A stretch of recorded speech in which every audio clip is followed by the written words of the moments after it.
Detroit Become Human was produced over a period of 4 years. Here in Paris, we have a team of about 180 people. And to that, we need to add also all the outsourcing with our partners in the Philippines, in China, Vietnam, and in India.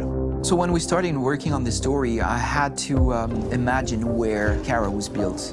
And for whatever reason, the city of Detroit came very quickly to my mind because it had already an incredible story by itself of history and themes. So we traveled there with the team and we were really moved by what we saw, and we could really feel the desire to fight and really be born again. And we just continued this curve, this growth, and just imagine what Detroit would be like if the Android industry was, using these huge factories to build androids there. A very strong element in Detroit is that there's a lot of industrial wasteland and a lot of nature too, and for us, the graphic designers, it was an incredible playground.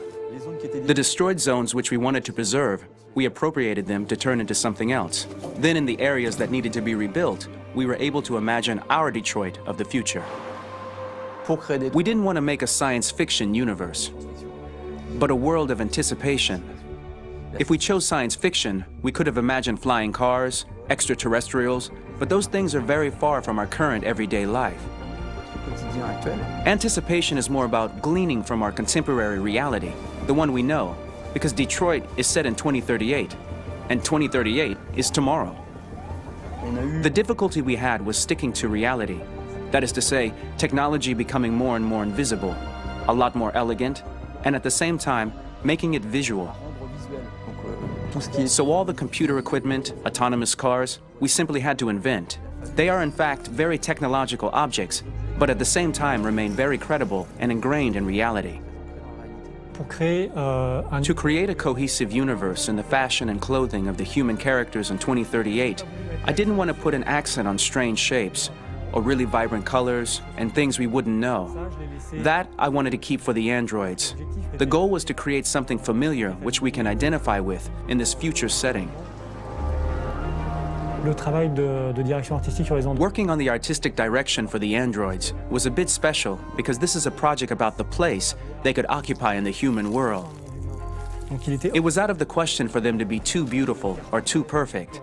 They had to correspond to every social class, rich and poor. Inspired by everyday utilitarian clothes, I brought a modern touch by adding dynamic display surfaces, the armband we can see on the side, the triangle on the front and back, an LED. Like that, there's no confusion. Wait. You're sending an android? All right, ma'am. We need to go. You can't do that. Why aren't you sending a real person? Once we cast the actors, we travel to meet them in order to scan their faces.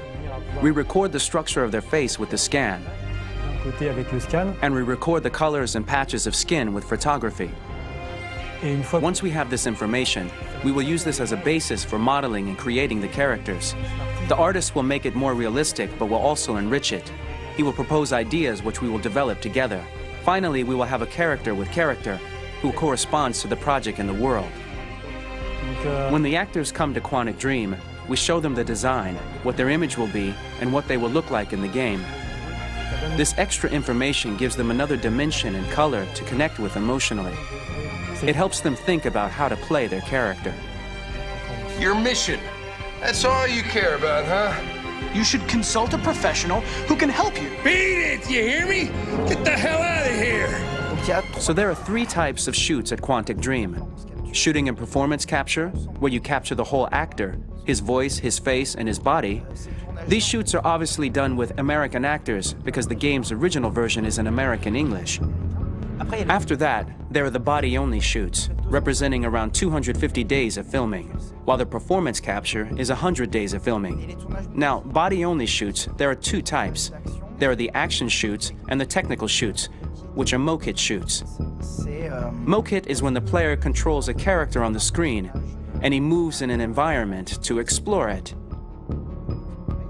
This is of particular importance at Quantic Dream, and therefore we shoot a lot to offer a unique context for each scene and each character. To prepare a motion capture shoot, we first get together to look at the sets we need, the animations that we want to shoot, which ones need to be grouped together, or which ones need to be cut and shot at another time, so that we get the most out of the shooting day. This often means shooting scenes out of order, especially those with big props or accessories, like a big car, for example. So we shoot all the animations related to that particular prop first.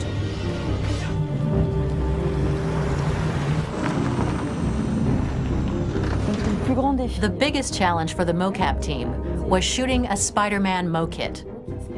We had to build a wall and attach an actor to a harness with cables so we could pull him up and render him climbing.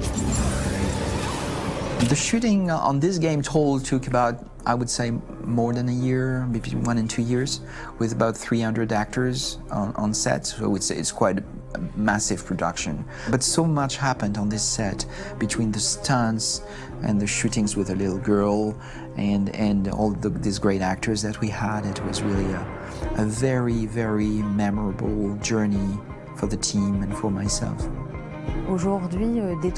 Today, Detroit has over 37,000 animations. When we retrieve the motion capture data, it's just a cloud of points, which represent all the markers worn by the actors. From this cloud of points, we have a phase called retargeting, which gives us a skeleton. This skeleton will be applied to the characters of the game. There is still work to be done, but this gives us the main movements. Since we are working on something very realistic, we must recognize the actor and also recover all the emotion he expresses in his performance. We use a system of facts, an identity card for each actor. We make the actor do a whole range of facial expressions. Then we recover all the expressions and paste the animations on a puppet that Jan has prepared. I then recover and refine these poses. I might stretch the lip, reinflate a cheek, tiny details that make the finished product really capture the actor.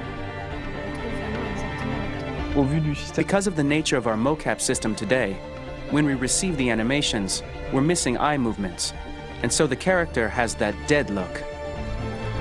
He really has no eyes, so then it's a big part of the work for the animators to find the regard of the actor in relation to his position, in relation to the body, etc.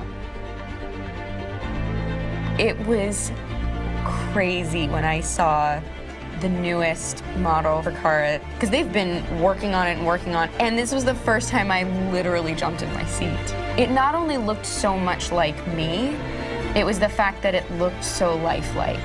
It wasn't that it looked just like it was a camera, it was something else, you know, but it looked alive. It's exciting, and it's kind of terrifying. Game after game, we learned the rules of optics and filming, and our goal with Detroit Become Human was to have cameras that would actually emulate the optics of a real physical camera. So basically dealing with real-world imperfections was our main task, and just to make cameras look as real as we can. Once the animations are shot and processed by the animation department, integrated and polished, we film them. That is to say, we really do a mise en scène, as in cinema. The real difficulty of our job is to know if these cameras are telling us something.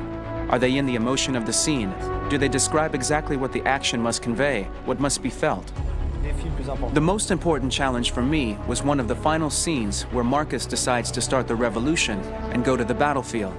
Very quickly, we imagined this to be a huge sequence shot. We wanted the feeling of a cameraman running behind us while showing Marcus, the androids who help him, the person shooting at us, etc. Above all, it was necessary to say to oneself, this scene is very violent but does not glorify war. On the contrary, that war is something improbable and absurd. It was really a fun challenge. The idea was to say we have 3 characters. We would like each of them to have a specific cinematography. We wanted Kara to be much more filmed with some kind of handheld camera, to have something very living, very breathing. For Connor, we wanted something very cold and very perfect. And for Marcus, we wanted something epic and spectacular. So it was about the filming, but it was also about the photography.